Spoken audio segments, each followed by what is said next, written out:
Mon nom est Wendeyama Dosia Orlus. Je suis en charge du volet conservation et gestion de l'habitat dans le parc national de la Pendiari. Oui, en matière d'état de conservation du parc de l'époque avant African Park, il faut dire qu'il y avait pas mal de choses qui étaient faites, mais selon les moyens qui existaient. Donc on avait une idée de l'état, du nombre des populations d'éléphants, on savait à peu près combien de grands carnivores nous avons. Mais aujourd'hui, voilà, avec African Park, nous sommes allés beaucoup plus loin. Nous avons posé des colliers émetteurs sur des éléphants afin de les suivre, afin d'acquérir plus d'informations sur ces populations-là, ce qui n'existait pas avant.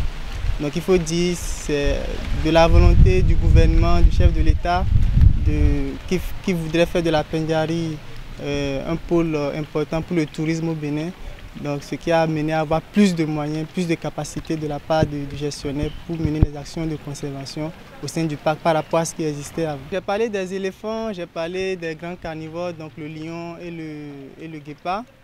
Nous suivons également les espèces d'antilopes comme le damalisque, le bubal, qui se sont révélées dernièrement comme espèces en danger par rapport à ce que nous connaissons. Il faut dire, c'est ce que je disais tantôt, du fait que nous avons augmenté nos capacités de suivi, cela nous a permis de comprendre qu'il y avait des problèmes au niveau de certaines espèces.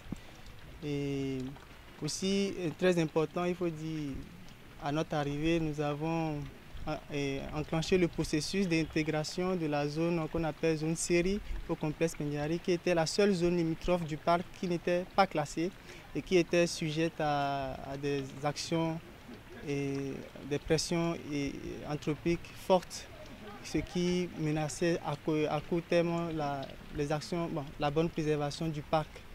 Donc aujourd'hui, avec les populations, nous avons beaucoup évolué.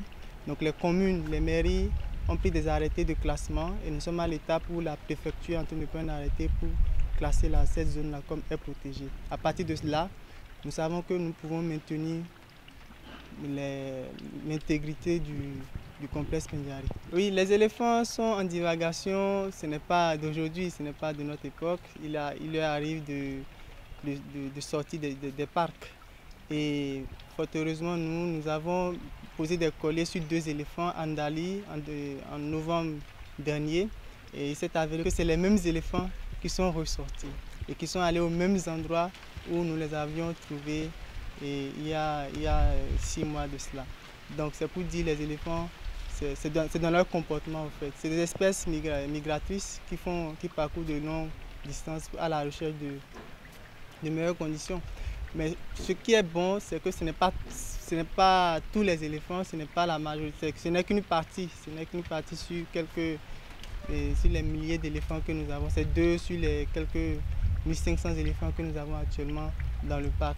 Donc nous collaborons beaucoup avec le service des eaux et forêts et chasse du Bénin, qui eux aussi suivent en temps réel ces éléphants-là. Donc c'est par les actions de sensibilisation des populations pour éviter les cas d'accidents homme-éléphant qui sont parfois mortels.